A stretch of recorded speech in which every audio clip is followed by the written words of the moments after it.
अथर्व को अपनी बीमार मां के इलाज के लिए बड़ी रकम की जरूरत थी और दूसरी तरफ शहर के सबसे बड़े बिजनेसमैन की बेटी काव्या को अपने पिता की संपत्ति बचाने के लिए शादीशुदा होना जरूरी था।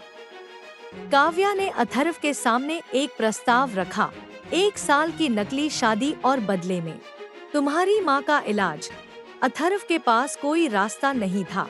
उसने कॉन्ट्रैक्ट पेपर पर साइन कर दिए।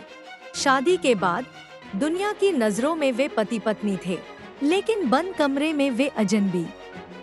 काव्या को अपनी रईसी पर घमंड था और वह अथर्व को हमेशा नीचा दिखाती थी। उसे लगता था कि अथर्व ने यह सब सिर्फ पैसों के लिए किया है। वह उसे अपने बेडरूम तक में आने की इजाजत नहीं देती थी और उसे एक नौकर की तरह ट्रीट करती थी। एक रात काव्या की तबीयत बहुत खराब हो गई। घर में कोई नहीं था। उस पूरी रात अथर्व उसके सिरहाने बैठा रहा, उसकी देखभाल की। अगले दिन जब काव्या की आंख खुली तो उसने अथर्व को जमीन पर सोते हुए देखा। उसे पहली बार एहसास हुआ कि अथर्व वैसा नहीं है जैसा वह सोचती थी।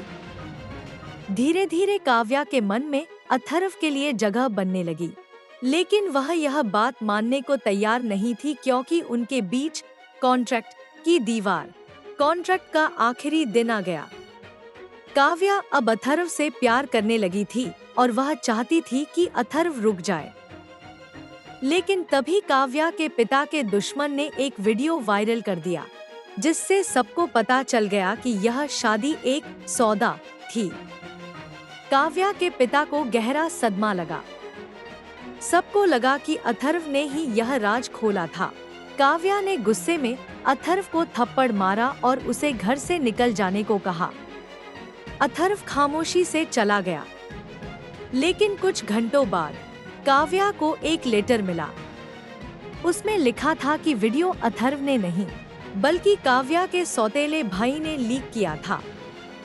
और साथ ही एक और खुलासा हुआ, अथर्व कोई साधारण लड़का नहीं, बल्कि उस कंपनी का असली वारिस था जिसे काव्या के पिता ने सालों पहले धोखे से हड़प लिया था।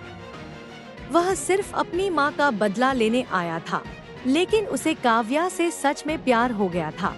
तो दोस्तों, क्या काव्या अपने किए की माफी मांग पाएगी या अथर्व अपनी नफरत और प्यार के बीच फंसकर काव्या को हमेशा के लिए छोड़ देगा?